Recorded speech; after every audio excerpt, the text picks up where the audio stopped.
Welcome back to Behind the Play. My name is Alex Adams, and today I'm very excited to introduce our guest, Eric Smith of Sportsnet. He is the radio play-by-play voice for the Raptors and has the podcast Smith and Jones with some really cool guests. So I hope everyone can check that out. Not to age you at all, Eric, but it was really cool to have you on just because as long as I've been watching the Raptors, I've seen your face and either on the sidelines or after games. So thank you so much for coming on. Yeah, thanks for having me. Appreciate it. I first wanted to ask you a little bit about your career. When did you first think you might want to pursue a career in sports journalism and broadcasting? It was at a fairly young age. I think probably when I had that realization or that epiphany that wasn't too difficult to have that I was never going to be a professional athlete, like a lot of young kids that grow up, watching sports and playing sports and enjoying sports.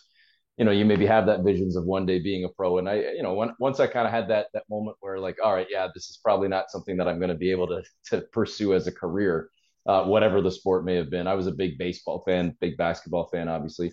Um, I just started kind of thinking about what I might want to do and knowing that I had a little bit of a gift of the gab, sometimes to a fault based on what the teachers would write in my report cards, and that I talk too much and need to know when to not speak and not socialize as much and everything else. And I always enjoyed creative writing and writing stories and things like that. So it just sort of tied together. And I'll give you the line, Alex, that it's almost become cliche for me to say it, but it's not cliche. It's become my common phrase or my common I don't know, the most common description I can give to people is I was lucky. And I know that there aren't a lot of people in my position. I was lucky that what I thought I wanted to do turned out to be what I wanted to do. Mhm. And then I got to do what I wanted to do. So it's hard enough to find one of those things, let alone two, let alone hit the trifecta. And what I say by that is at a fairly young age, and again, when I say young, it was probably grade 10ish. Mhm. So I don't know, was that like 15, 16, where I thought, maybe I could do something in journalism. Maybe it could be, and it wasn't necessarily sports, whether it was news, sports, weather, entertainment, whatever it may be, work in television or something, be a reporter, be an anchor, do something in TV. And that's where I say where I thought I wanted to do. Okay, I'm thinking this. And it actually started to guide what I did in high school. I dropped math and science as quickly as I possibly could because I wasn't great at it. And I thought, well, I'm not going to need math and science if I end up wanting to be a journalist or whatever. What do I need? I should probably have some history and some geography. And obviously, I should have English and creative writing and media studies and things like that. So those are the courses that I started taking the last few years in high school, which then sets up to thought I wanted to do something, went and did it in terms of the schooling and the training, went to journalism school, ended up at Humber College, turned down a bunch of, I shouldn't say a bunch, turned down a couple of universities and a few other colleges and chose Humber specifically and went the college path instead of university, which I think, unfortunately, I could go on a tangent on this. I think, unfortunately, still to this day, there is a stigma university versus college, which I think is completely bogus. But I Mhm. chose the college route, was taught and skilled and trained in that, and then was lucky enough to get an internship at the Fan 590. That internship, was I was fortunate enough, and I'm hopefully there was a little bit of skill involved too, but no doubt fortune, right place, right time, where the internship became a part-time job, became a full-time job, and here we are, almost 26 years later, which is a very Coles Notes version of it. But again, I repeat for like the second, third time, what I thought I wanted to do, I thought about it in high school, went and did it in college. So what I thought I wanted to do, I went and did, and then got to actually do what I wanted to do. And here we are all these years later. So it's very lucky. It's a lot of work. It's hard work. It's kind of everything thrown into a pot. And like I say, here we are. So that's kind of my story in a nutshell. I guess I kind of want to go back a little bit to the beginning. What Mm-hmm. was it like when you got that first job in the industry at the Fan 590? Did you feel like a kind of like you didn't know what you were doing and working on the fly, or was it very natural for you? What was that like? Probably a combination of both. I didn't start off on the air right away, as most people in the industry, radio or TV, don't. But I was fortunate as well. And again, I keep using that word fortune because I will always acknowledge the fortune and the luck. And again, I don't say it arrogantly. Obviously, in any walk of life, I would assume that if you don't put in the hard work and if you don't show a certain skill set, you're not going to last very long. I don't care if you're the boss's son or daughter, or if your mom or dad is the CEO. If you can't cut it and you can't do the work, eventually you're going to be found out. So I hope along the way that it was also a recognition of hard work and some skill and some promise and some future and seeing something in me that the bosses saw, and hence the reason, like I say, I'm still here. But I also acknowledge that I came out of school at a time when there was a lot going on in the sports world in Toronto, but also in the media industry. And I can take you in two different directions. The sports world specifically, the Raptors were 1 year into their franchise when I came out of school. So the opportunity, who knew that I was going to actually have a career in the NBA and with the Raptors in basketball, but the opportunity to suddenly have more chances to do more things in radio and television was created because there's suddenly a new team. Somebody else, they're going to need reporters and hosts and anchors and play-by-play broadcasters and editors and camera people. They're going to need all that. So suddenly opportunity was created within the industry because of that team existing. But it was also a team existing in a sport that, albeit, yes, was created by a Canadian. There's lots of basketball fans in Canada now, and there were in 95, 96, and the early to mid to late 90s, but not as many as there are today. So chance to do things. I mean, at the time, I can tell you, Alex, and I've said this many times in the past before. I'm not going to name names, but trust me, there were plenty in the industry in radio and television, let alone just walking average Joes walking the streets, men, women, children, whatever it may be, that were saying this team's not going to last, this sport's not going to last. Nobody cares about this. This is a hockey town. This is maybe a baseball town, but either way, this is a winter sports town as well. Basketball is this Raptor team. It's a flash in the pan. It's not going to stick. It's not going to last. Da da da da da da da. So when you also combine that then with, well, maybe there's even more opportunity to go like, hey, I'll go cover that team. I'll go do this. I love the sport. I grew up on the sport. Yeah, I like hockey, but I love basketball. Yada yada yada yada. So again, right place, right time, right moment in time where I just happen to be graduating when all of a sudden this team is in the league and these opportunities are created.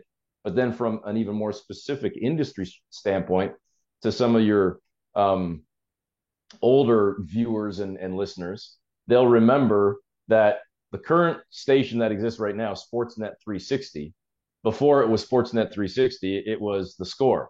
Mm-hmm. And before it was The Score, it was Headline Sports.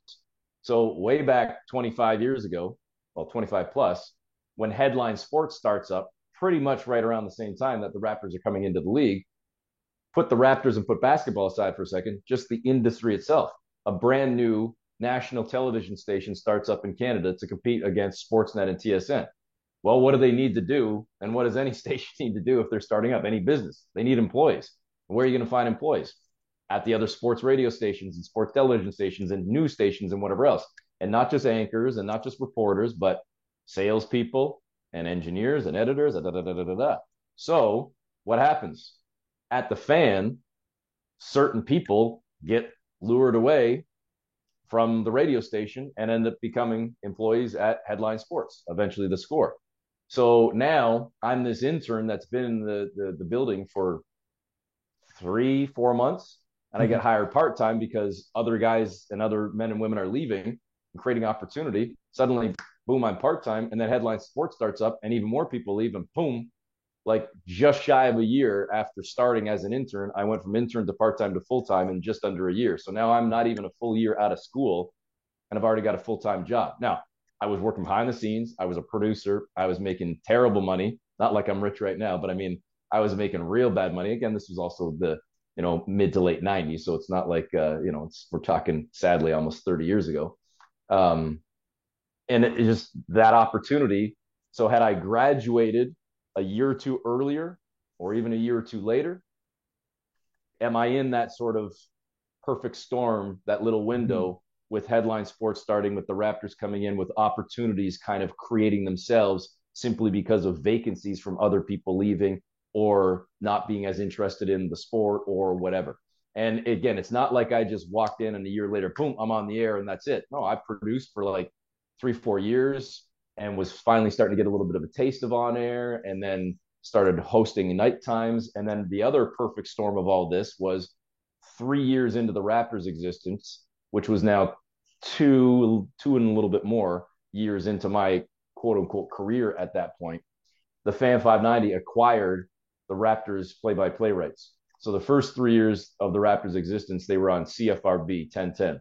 Going into year 4, the Fan acquired the rights, and that's when they hired Chuck Swirsky and Jack Armstrong. And the rest is history from there in terms of the Fan has had the rights since. And, over the years, because of the ownership with MLSE and Bell and Rogers owning the team together, we now split the broadcast with TSN Radio and on the TV side with TSN TV as well with Sportsnet. But either way, since year 4, the Fan has been the home for the Raptors broadcast. And when Chuck and Jack were hired, Elliot Friedman was one of the original Raptor reporters and covering the Raptors for the Fan. He was one of the guys that left for Headline Sports. George Strombolopoulos was Elliot's backup or co kind of reporter and was also covering practices and games and whatnot. He ultimately left for a job with CFNY and then ultimately left the Edge, CFNY 102.1, to go on to Much Music. But those two guys leaving created a vacancy for opportunity with the Raptors. And I'm this guy that's like, hey, again, I love basketball, grew up on basketball, love the sport, played the sport, enjoy the sport, blah, blah, blah, blah, blah, blah, blah. But the bosses were like, hold on a second, man. Like, you're young, you're inexperienced, you're not ready for this yet.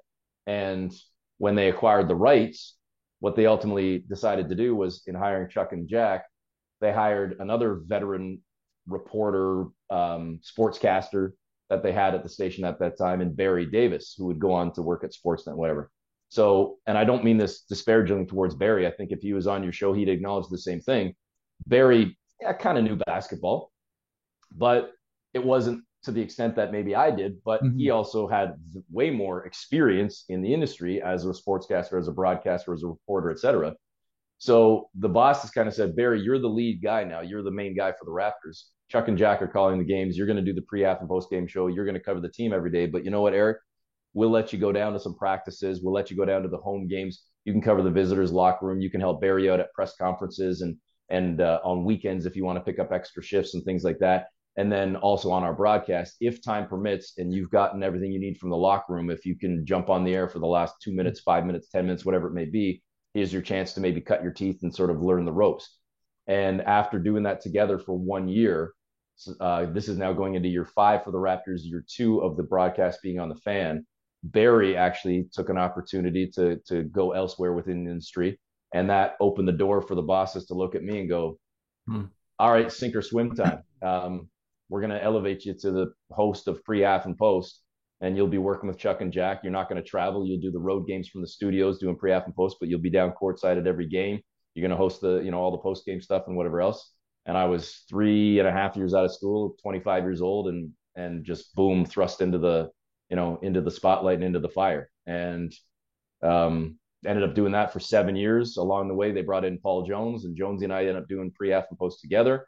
And when Chuck and Jack moved to television, Jonesy and I moved into radio. And this is now, I honestly don't even remember. I think it's our 18th season, 18th season together doing the games. So that's the long-winded but yet very short, because I missed a lot of things along the way. But that's kind of how the career, especially from a radio standpoint, began. And then, as I referenced, the whole Bell, Rogers, TSN, Sportsnet Radio, TSN Radio, that whole thing with the ownership of MLSE, when that came in 7-8 years ago, as a full-time employee of Rogers, I can't now appear on any Bell stations.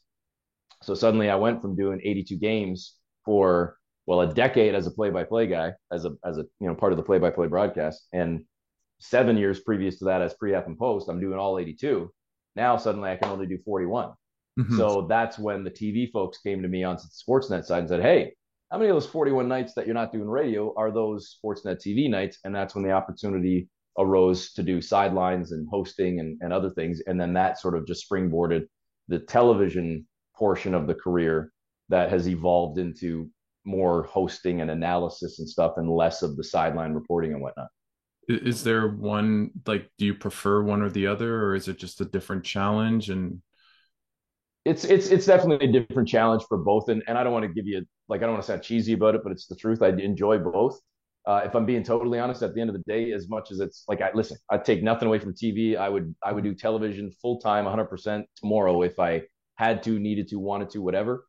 And I don't mean to sound bad to any of my radio bosses that might see this, but just so they know I'm still loving radio. I love radio. Like I would say the same thing. If TV never happened again and I could work in radio for the next 20 years, 25 years, I would, because I love, I mean, listen, I started in radio.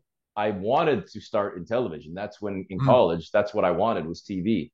And the internship at the Fan was um, sort of my second, not option, but my second choice.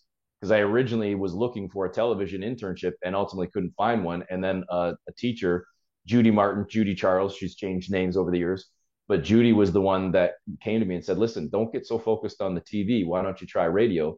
And I mean, thank goodness she put me in that direction, because look what became of it. And the thing I love most about radio is, and obviously you're doing a version of it right now. We Yeah. might be doing this on camera, but it's this is just the evolution of technology. This didn't exist 25 years ago, just slapping your phone on a tripod and talking into a camera, and creating a podcast that might be audio only or video or both. But anyways, I digress. I love the immediacy. I love working without a script. Like, I oftentimes in television don't even have a script, just because I'm used to not having a script in radio and just improv and ad lib and Wow. being able to speak and just talk off the top of your head, and just know what you got to say and what you want to say, and that's it. And I just love, like I say, the immediacy of radio. If something happens, unfortunately, if it's a catastrophe, which we don't want to focus on those, like, but the reality, whether it's bad news, good news, whether it's a trade in sports, or a world event, or a war breaking out, whatever, put that microphone and go, Mhm. and that's it. And I love that, and that's why I think, not to go off on even more of a tangent here, but that's why I think radio will never truly die, in spite of some people thinking that its demise is here, or was here, or is Mhm. still coming, or whatever. Listen, podcasts and blogs and vlogs and everything else have absolutely changed the industry, and expanded the industry. But I still think there's, and satellite radio and everything else, but there's still absolutely a market for FM radio, AM radio, local radio, national radio, whatever it may be, because again, if nothing else, the immediacy of being able to just go. And yes, we can do that with our phones now through video and stuff, and through audio components, and through social platforms and social media and everything else.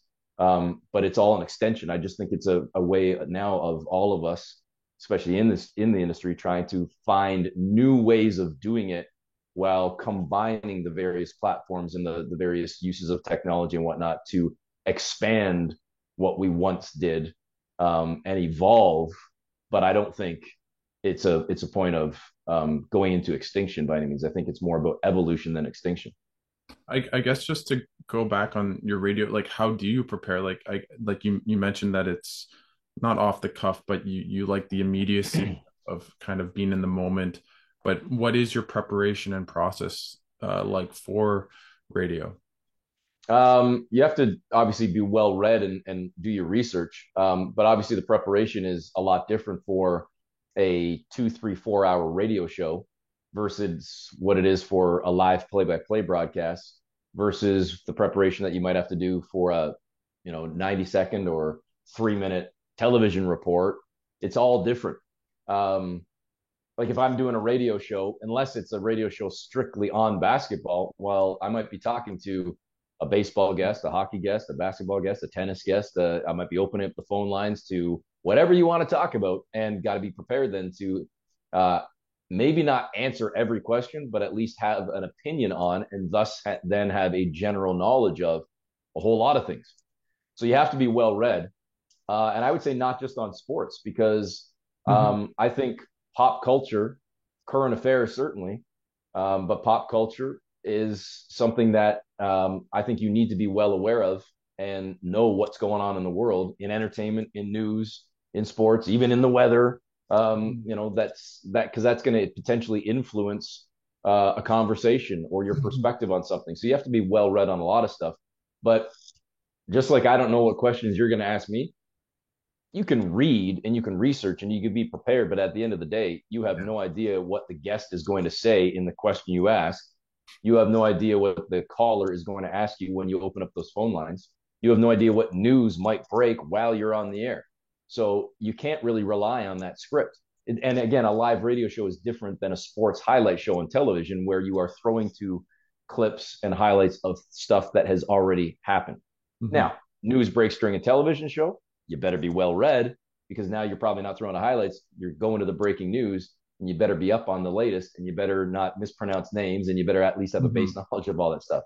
Again, different than a live play-by-play broadcast where you're going in and clearly you have to know the rosters and you have to know the numbers and you have to know the players and you should hopefully have at least one, if not five, little storylines for each guy or little tidbits and stats and things that you can bring up.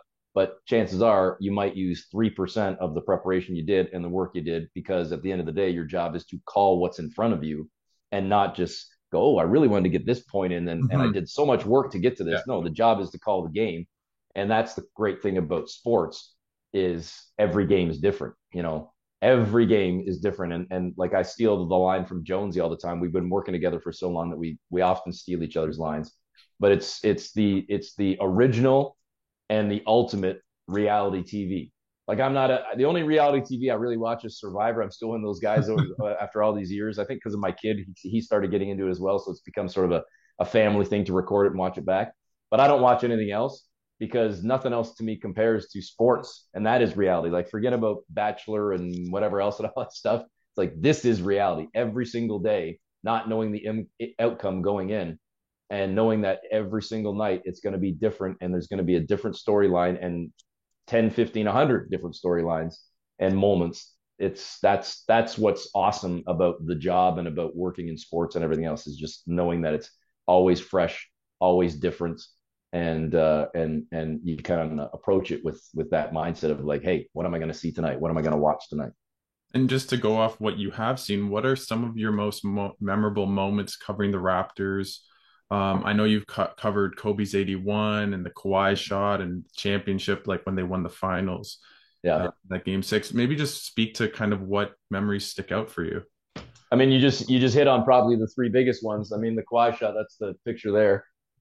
Magic Johnson's my other one. Like that, I wasn't there, but he's been my guy. That's where the love for basketball started in the early '80s for me. The Showtime Lakers. Listen, I love Jordan, but I was a Magic Johnson guy in the Lakers. But anyways, I digress. I was doing sidelines for the Kawhi game for that game, and I'm in that picture just behind the basket, kind of in the corner. Oh And wow, okay. I'm maybe about 20, 25 feet at most from Kawhi. And in the picture, you actually see this. And I'm looking at the Jumbotron, not at the rim, because the entire bench and all of the fans in that corner are standing. And I couldn't see the court from where I was standing Oh because everybody's standing in front of me. So I had to watch it on the wow. screen.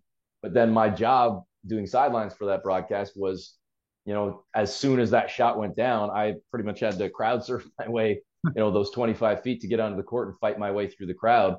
And I mean, I've told the story a bunch of times, and if people follow me on Instagram, maybe they'll remember from 3 years ago. But the kind of cool thing in that moment was um, the the TNT broadcast, the U.S. broadcast stateside always gets top dog, top billing, top whatever, top choice, which is understandable. Yeah. So when it comes to post game guests, they get first choice, and of course they're going to take and ask for Kawhi Leonard. So I was waiting to do my interview, and I got Kyle Lowry. So Lowry comes over, and as Kyle's standing there, I just happened to look over before Matt Devlin threw to me, let's go over to Eric with Kyle Lowry. And, it's madness around us, whatever. And I looked over, and there's Kawhi standing just like maybe 2-3 feet from us now, getting set to do his interview with TNT.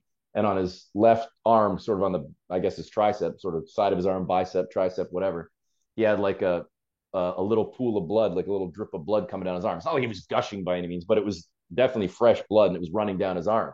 And I guess whether it was Embiid, I still to this day don't know. I've never asked Kawhi whether it was the follow through from Embiid and did he catch him with his fingernail or whether it's just the pile of his teammates in like the huge celebration. He got cut. And so I sort of referenced that right at the beginning of the interview with Kyle, where I just said, Kyle, this moment, game 7, the blood, sweat, and tears that it takes. And I just sort of pointed to Kawhi's arm. And Kyle reached over with his towel and wiped the blood off Kawhi's arm. And then the kind of interview went from there.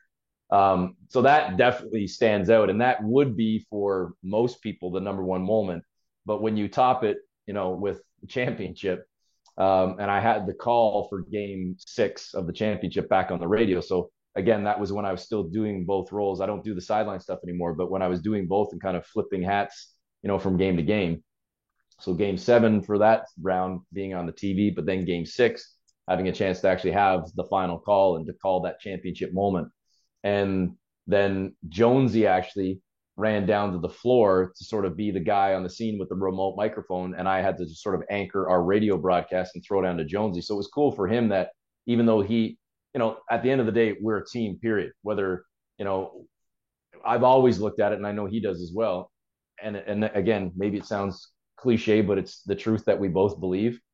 We're a team. Like, you know, I'm not going to be as good without him. He's not going to be as good without me. We've worked together for 18 years. We're like an old married couple finishing each other's sentences. And I already referenced earlier, stealing each other's lines and cliches and whatever else over the years.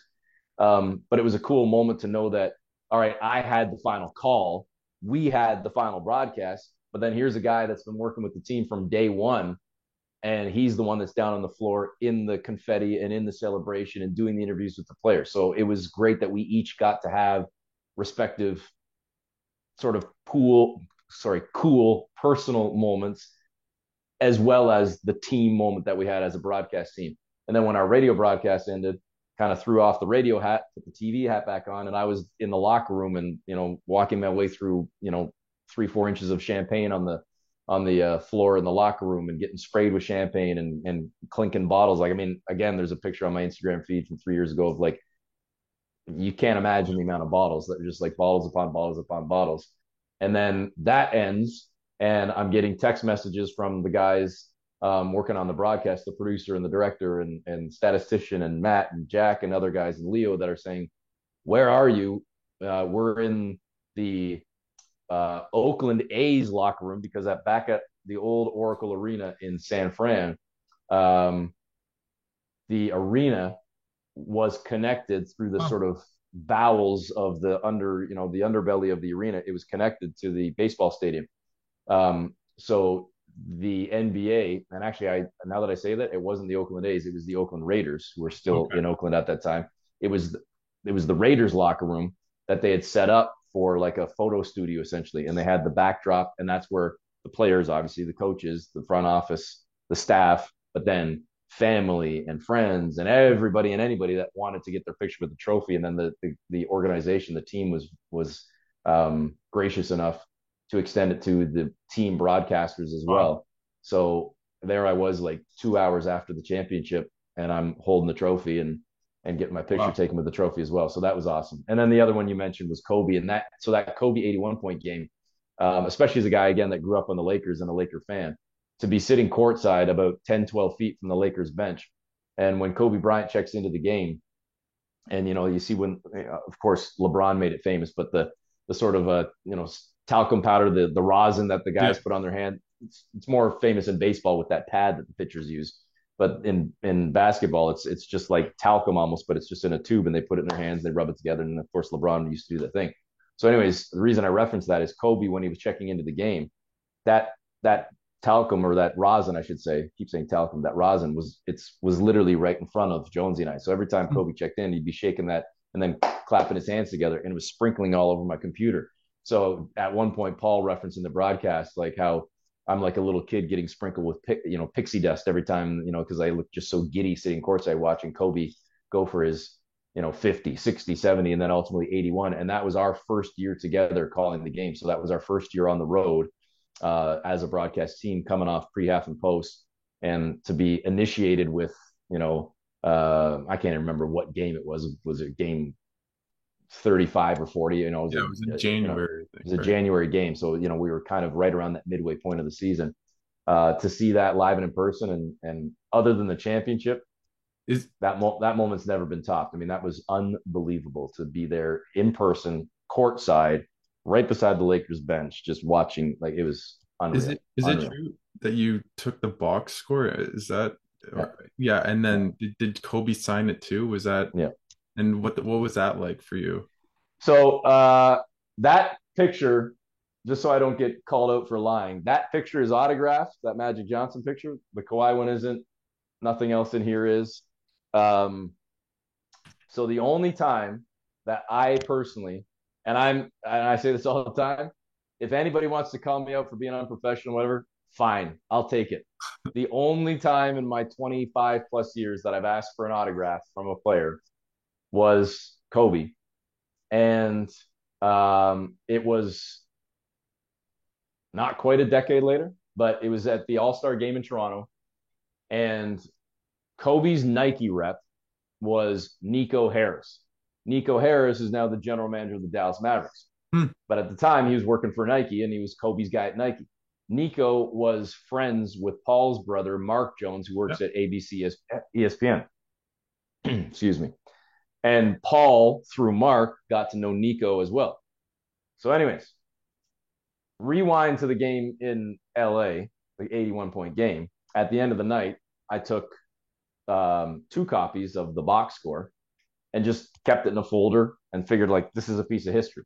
All it is a photograph piece, photocopy, excuse me, not photograph, photocopied piece of paper. Like there was probably hundreds of copies. I'm assuming I'm not the only one that grabbed one, but I don't know. I don't know how many people have a copy Mm-hmm. of it, but I took 2. I know Jonesy took at least 1, if not 2. And I just kept it in the folder and it just sat in my closet for, like I say, almost a decade. Then when Kobe was coming to town for the All Star game, Jonesy and I had seen Nico. Like Nico Harris wouldn't know me. Like he'd probably recognize my face, but he doesn't know me. Mm-hmm. But he's seen me over the years, and we would joke from time to time, myself or Jonesy, like, hey, we got to get Kobe to sign that box score sometime. And Nico would say, like, oh yeah, he'd probably do that for you. And nothing ever came of it. But then Kobe's coming to Toronto, and it's supposed to be his last All Star game, and he's going to be retiring and whatever. So Jonesy says to Nico, "Hey man, we were joking, but we were serious. Like if we could ever get that thing autographed, like we want to do it." Nico's like, "Yeah, you know what? Let's just do it in Toronto. Like just bring it to the arena, whatever, and we'll get it done." So Jonesy calls me and tells me, Nico says, I think it was on the Saturday night. Was it Saturday night? I honestly can't remember if that was the Saturday night or the Sunday before the game. But he says, let's, bring the stuff. We'll get Kobe. He calls him Kobe. We'll get Kobe to sign it.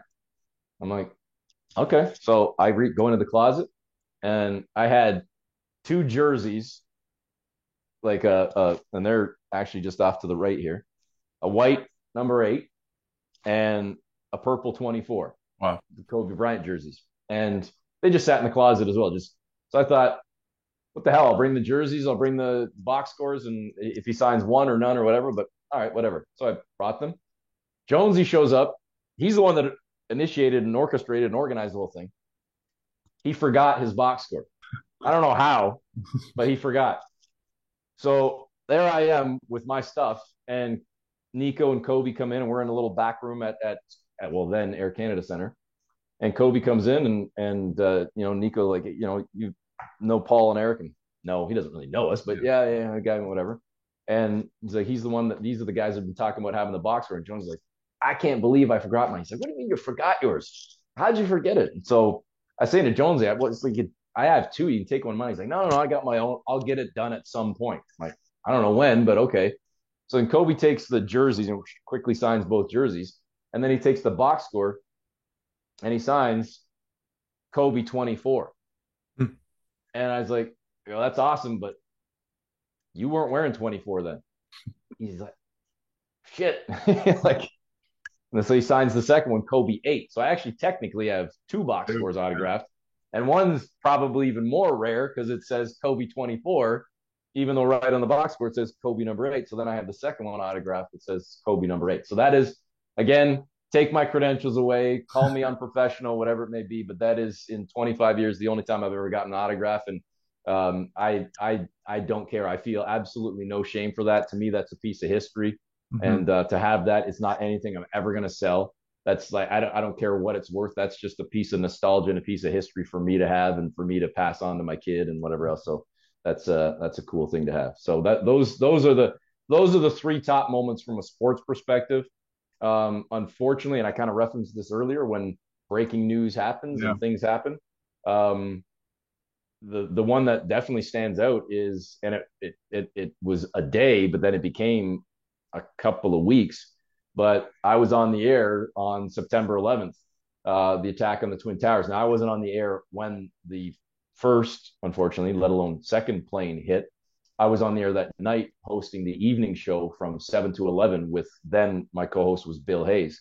Mhm. Um, but I was doing um, the show the night before, so I'd slept in, and I got a call from my mom saying, "Are you watching the news? Are you seeing this?" And I turned on the TV like honestly like 10 seconds before the second plane went in, and then um, sat there like everybody else watching whatever CNN, whatever news channel all day, knowing that okay, I got to go on and talk about this and speak. This goes back to what I said 10, 15 Yeah. minutes ago. To have a base knowledge, like here I am, a sports guy. I don't know anything about like what's happening. Why is this happening? Does this have anything to do with, like who's Osama bin Laden, Al Qaeda, like what, and what is or isn't fact or fiction, and what do we know? And so you're trying to, retain as much information and research as much information and get as much as you can, knowing that there's really not, because at the time, did we really know what's happened? Did we really know who's responsible? And then just trying to come at it from a human perspective as well, and the amount of lives that would have been lost and affected. And I know I'm quite a bit older than you, and to some of your folks in your audience, one of the first things that popped into my mind, and again, do the math on my age now, going back to then, I'm thinking like, are we on the verge of World War III? Yeah. Yeah. Our closest ally and our neighbor that we share a border with was just attacked.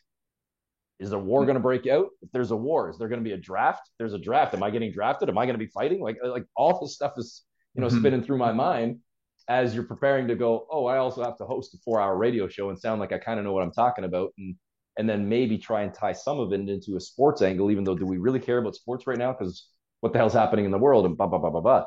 So that was a wild night. We actually ended up having a survivor on the air with us that night that got out of the second tower Oh before it my was hit, God. had him on our broadcast the night on our show.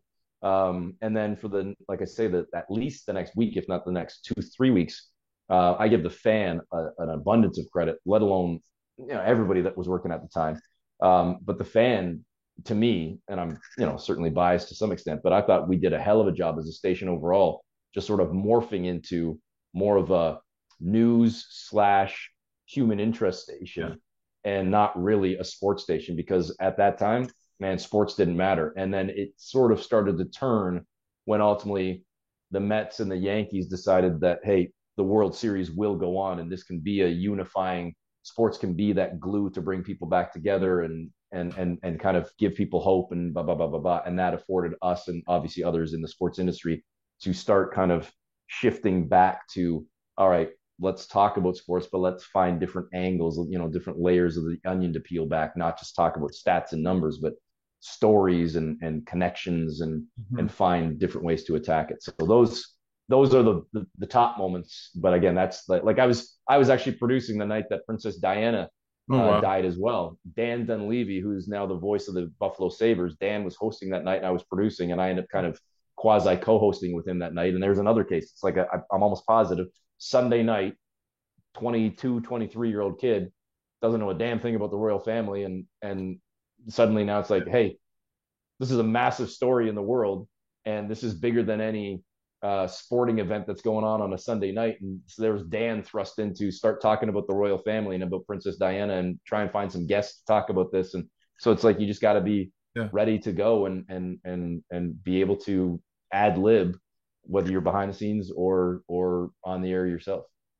I guess it might not be the best time to transition, but I don't want to keep you on too long. And this was great to just know your insight of kind of your whole story. But I also want to let the listeners go to the Raptors a bit. So I'm just going to make that as best as I can, that transition. Sure. I just wanted to ask you, Eric, a little bit about the team so far. They're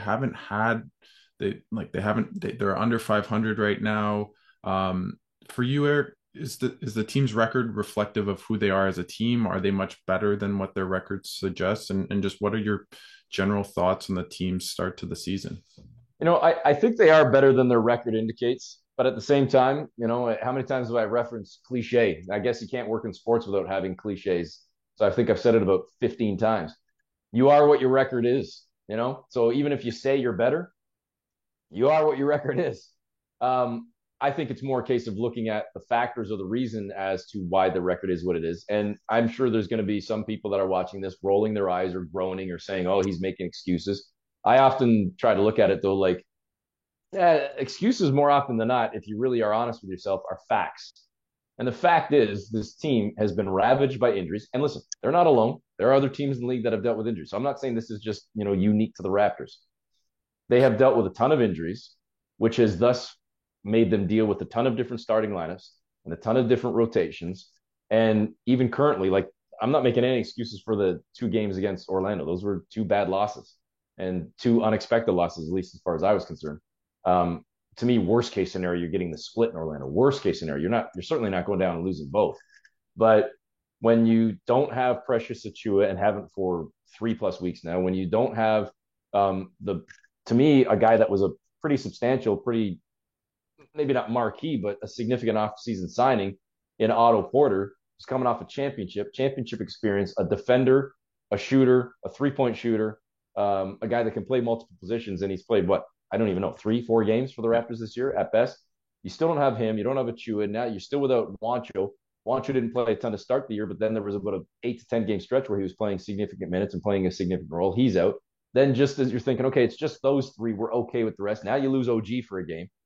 And it's like, okay, but we already went for 10 plus without Pascal, and we've missed Fred for a handful, and Gary Trent was out for a little bit, and Scotty Barnes missed a couple, and Chris Boucher was gone. It's like, holy cow, you can't find any kind of consistency, again, to your starters, to your rotation, to you individually, your minutes, your body, how you're feeling.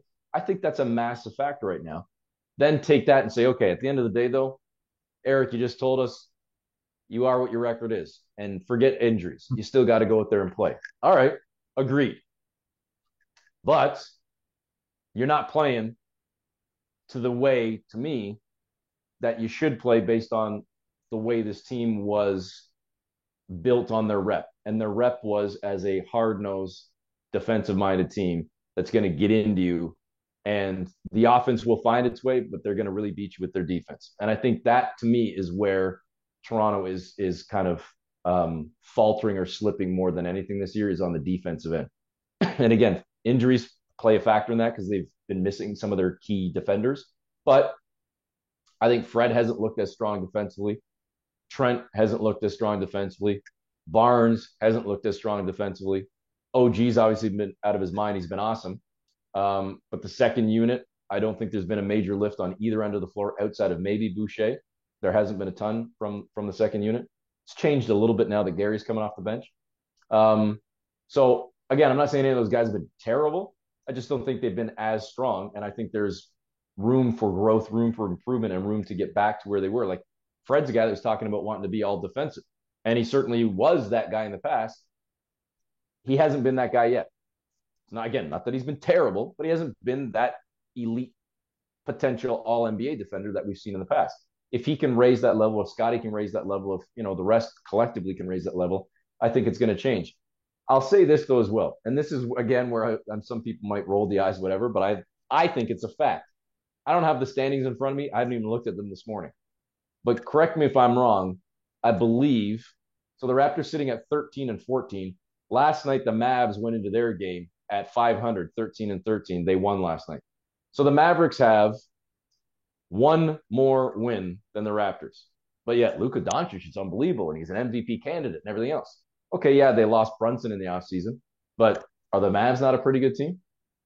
No, I don't know. Are people freaking out in Dallas, or are people in Toronto who are NBA fans flipping out over the fact that the MVP, potential MVP candidate, MVP top five at least, led Luka Doncic Mavericks are 14 and 13?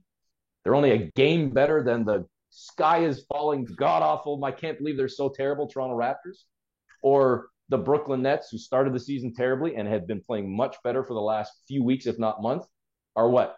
2 wins, I think, maybe 3, 2 wins ahead of the Raptors right now.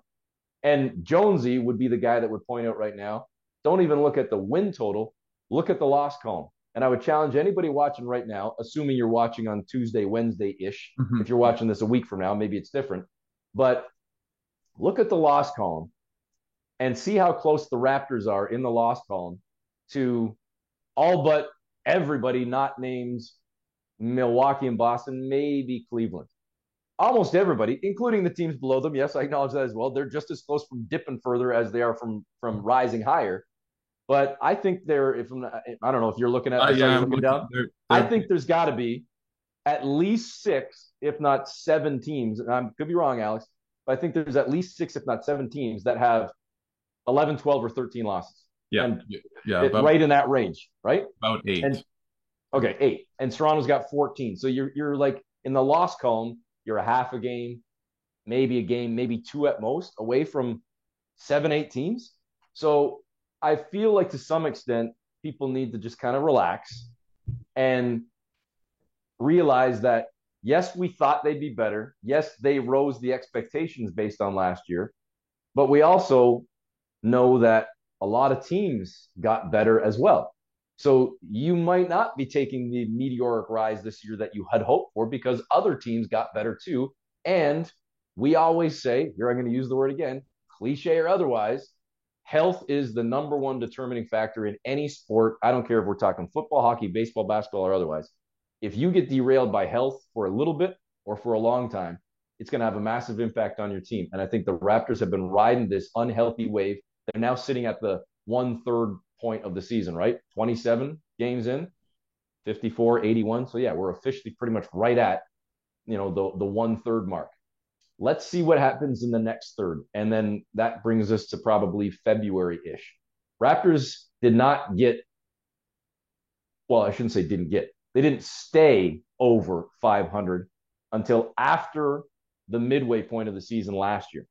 They were, if I'm not mistaken, I believe it was 23 and 23, 46 games in Yeah, when they went 25 and 11 to finish the season at 48 and 34. So there's certainly time still. You're still 19 games away from 46. Now, that's not to say they're going to go 25 and 11. That's not to say they might not go, I hope not, 4 and 15 over the next 19 games. I'm just saying, I think there's time, and I don't think it's as bad as some are making it out to be. And if nothing else, even if you do think it's as bad, and even if you do think the team is terrible, well, if they're this bad and they're this terrible, they have yet to truly shoot themselves in the foot because, as we just referenced 3 minutes ago, they're still right in the thick of it with 7, 8 teams right in the mix, right there. So if they can click, they're right back to maybe going on a little bit of a run. As long as they stay close-ish with the teams, and I think they probably will, because man, you looked at the East, look at the West. There's as much parity in the West as well. And then, as I say, when you start comparing yourself to teams around the league, like okay, Utah started the season hot. Now they're right around the same record as the Raptors, a couple of games above 500, I think. You know, there aren't many teams. There's what, 4 or 5 at most that are really considering themselves elite at this moment. I don't know. Are the Pelicans going to be the number one team in the Western Conference still 27 games from now?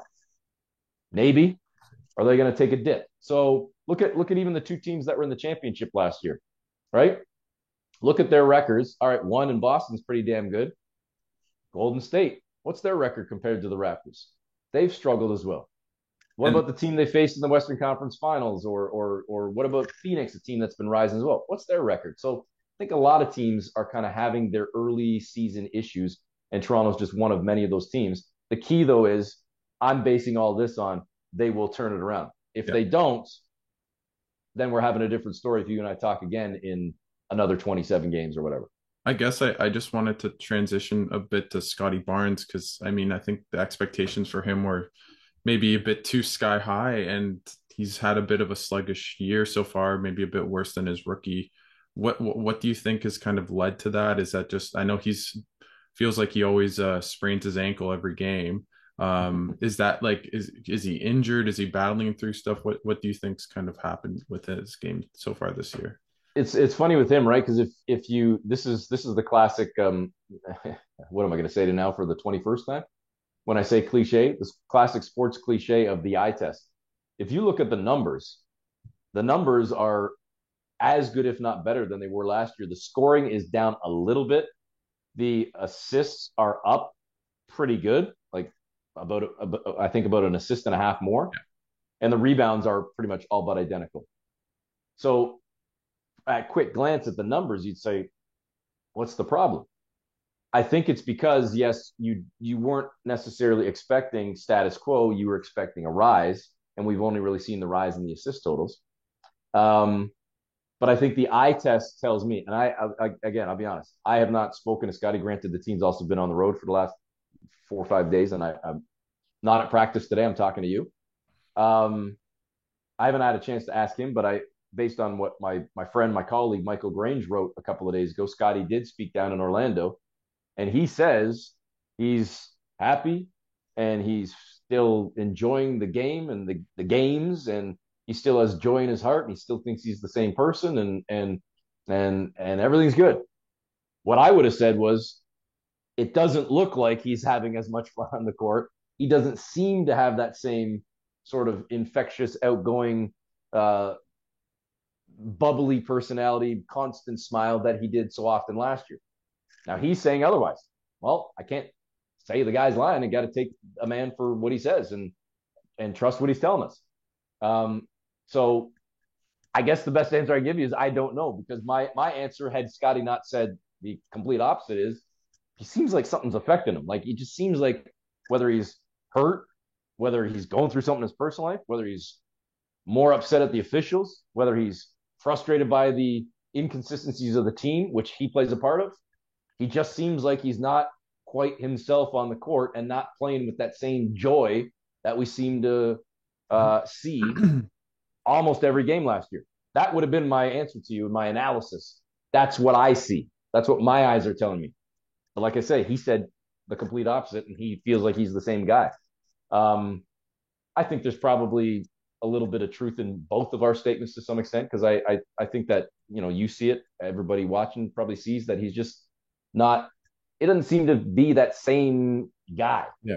Um, but I would also say, playing into all that, and it's an obvious statement, but he's not catching people by surprise anymore. And I think towards the end of last season, he wasn't either.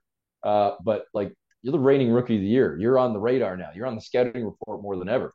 You're going to be seeing different looks. You're going to be seeing more physicality. Uh, you're not going to be able to just sort of catch people by surprise, perhaps. And you got to fight through that sophomore season, and kind of find that next level. Um, Battling the physical and the mental that comes with this game, from fans, from yourself, from the team, from your opponent, from the refs, from everybody. And I think that's just growth and maturity. So I think he's the type of guy that will get through it. I have confidence in that.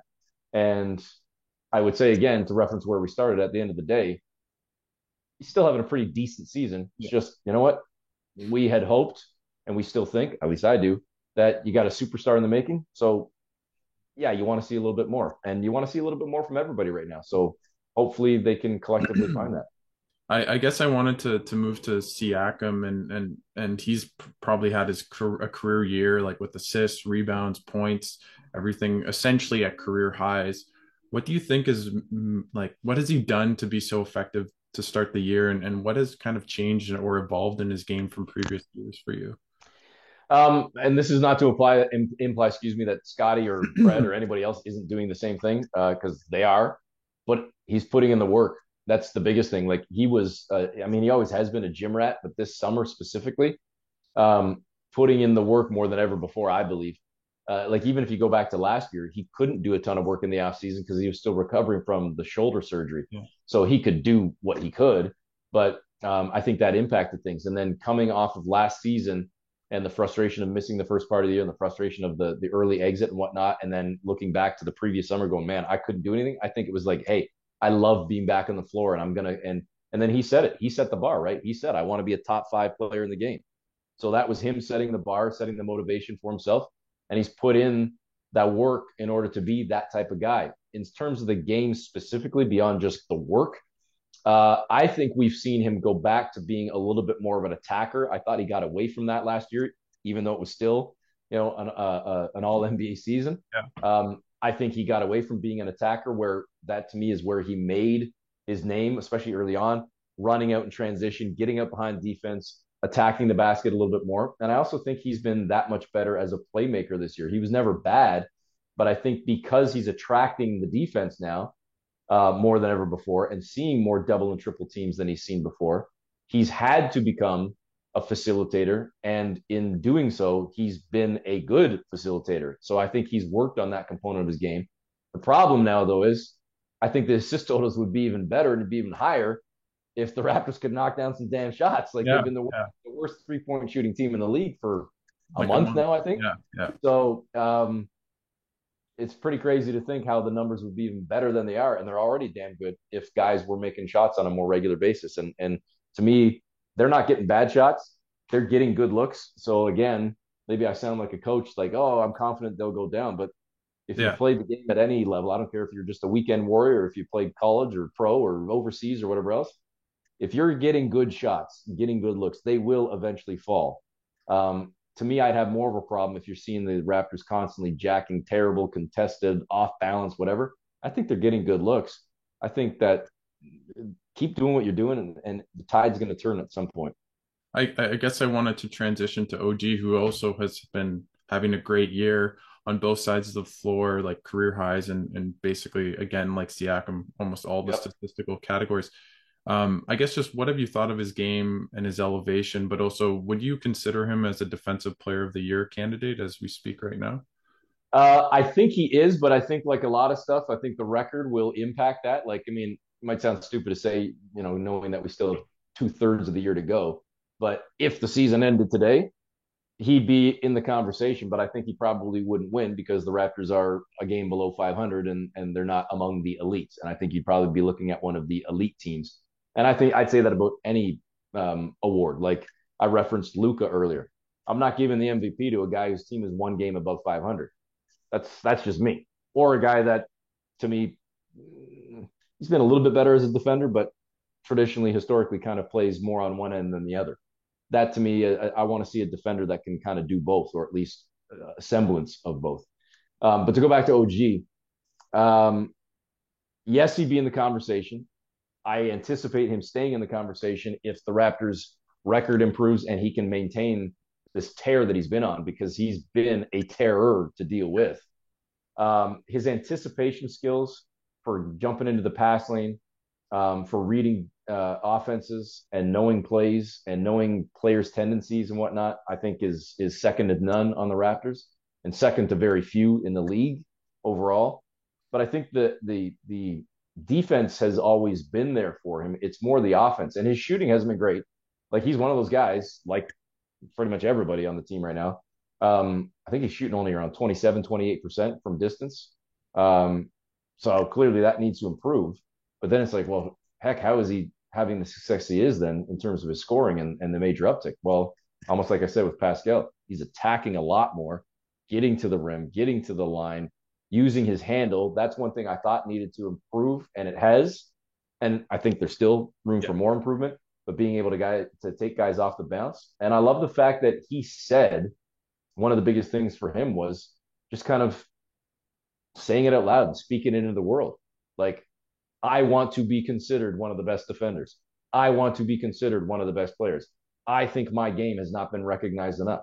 So I think saying it is not just saying it to you and me and to everybody else, it's saying it to yourself as well. Like, hey, time for me to puff my chest out a little bit and become that guy that I think slash know I am, and now go show it and prove it. And I think he's done that. And I think part of that has helped that, not that he wouldn't want his friends and his teammates back and healthy and whatever else, but being able to have that opportunity to step more into a spotlight with Pascal missing those few weeks, and with Trent going down for a couple, and Scotty and Fred, and as we talked about earlier, just the sort of carousel of players that have come in and out. Because if you recall, if we go back to last year, when Siakam missed the 9-10 games to start the year with the shoulder surgery, who was the best player for the Raptors in Pascal's absence? I OG. think it was OG. Yeah. So he kind of tapered off as the season went on, as the rest of the team got healthy, as Fred and Pascal sort of elevated back into that spotlight of a role. And I think this year, maybe that was OG saying, you know what? It's my time and I can still be that guy. And he's continued to prove it. And I hope, knock on wood, that the injury he's dealing with right now is just more of like a little, a minor thing and not anything that's going to extend beyond a couple of games at best. I don't know his status for the next game, but I don't anticipate, based on what I've heard, that this is Well, a lingering long term thing. I guess just to before I let you go, I just wanted to ask you, what do you think? for the Raptors would be a successful season? Is it making the second round? Is it uh, going to the third round? Is it just making the playoffs? What is success for you in the season? I mean, I would say playoffs minimum, but I did say earlier, so I won't change my stance. I think second round because I don't care if they win fewer games. Like you won 48 last year, great, but you got knocked out in the first round. So what if you win 44 this year, but you make it to the second round? That's somehow going to be like a letdown. No, you like I don't care about the win total. Heck, I don't care if they finish under 500 if they make the playoffs and make it to the second round. To me, that's where the bar is set for me. If you want to show improvement each year, and I guess the easy way and the sort of negative way to look at that is like, well, based on that theory, then if they, next year they should be in the conference finals, and the year after that they should be in the championship. I know it's not quite that easy, but I'm just saying it. I want to see improvement, and to me, improvement wouldn't just be, oh, make it to game 7 and lose. It's all right. Let's see if you can make it through to the second round. And whether you win or lose, at least you're moving this thing forward. And I think they have the talent to be that type of team. And I've said from day one as well, and I'm not unlike probably a ton of people that did not have this team as like 1 or 2 in the East. I said probably anywhere between, I did say anywhere between 3 and 8, but I think it's going to be more 3 and 6. I didn't see them as a play-in team, Mm-hmm. but if they are a play-in team, I said 7, 8. I did not see them being 9, 10. Now I know right now that's where they're standing, but again, we got 2/3 of the season to go. I don't see them as a team that when the dust settles is going to be 9, 10. I think at worst they're in the 7, 8, but I still believe they should be somewhere in that 3, 4, 5, 6 range. Um, but as we talked about, the rest of the East, a whole bunch of teams in the East got better. And there are currently some that are playing above their heads as well, some playing below. So it's all going to start to even itself out, I think, over these next 27. Because, like I say, by mid to late February, and you're getting into that stretch drive, that final third, we generally have a pretty good idea. We might not know exact seedings, but we got a general idea of what it's going to look like. By then, have the Heat finally turned things around and shown some consistency? Have the Pacers fallen back down to earth, or are they going to be able to keep it up? There's a lot of questions still to be answered, including obviously the Raptors and needing to be better. Period. I just before I let you go, thanks so much for coming on, Eric. What kind of is there anything for the listeners to kind of keep an eye and ears out for on your podcast? Is there anything you kind of want to plug? The space is yours. Not honestly, not much. I mean, the broadcasts kind of dictate my schedule more than anything. So that's the primary thing. I appreciate you mentioning Smith and Jones. We did transition from being a daily show through the pandemic to now starting this season just being weekly. So it's kind of going back to the old days of the Hoop Show. And Smith and Jones pretty much is the Hoop Show because we do exclusively talk basketball. Now that we're weekly, we don't, back on again, when we had the show through the pandemic for 2.5 years, we were doing all sports. But we have transitioned back to being just a basketball show. Last couple of weeks, I think we've had some awesome shows with Charles Oakley one week and Morris Peterson last week. I believe Jimmy King is going to be coming on with us, the former Raptor and of course Fab Fiver from his days at Michigan. I think he's going to be coming on with us this week. And one of the things we're doing with the show now is we're trying our best, and it's not always easy because we're creatures of habit, I guess. But because we're used to doing that daily show, we're used to just talking about the X's and O's and the game to game and last night's game, tonight's game, tomorrow's game, etc. We're trying to do more generic conversations like this, where it's more big picture and talking about guys' careers or their thoughts on some current topics in the league and not just specific to a certain game.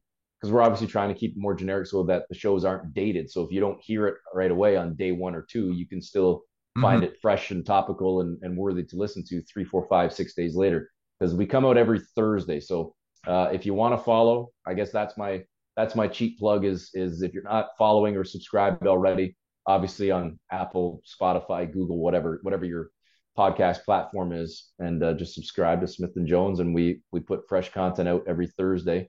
It airs live on the Fan at 7 o'clock, and then podcast is straight from there and available on all those platforms. So download, subscribe, rate, and review.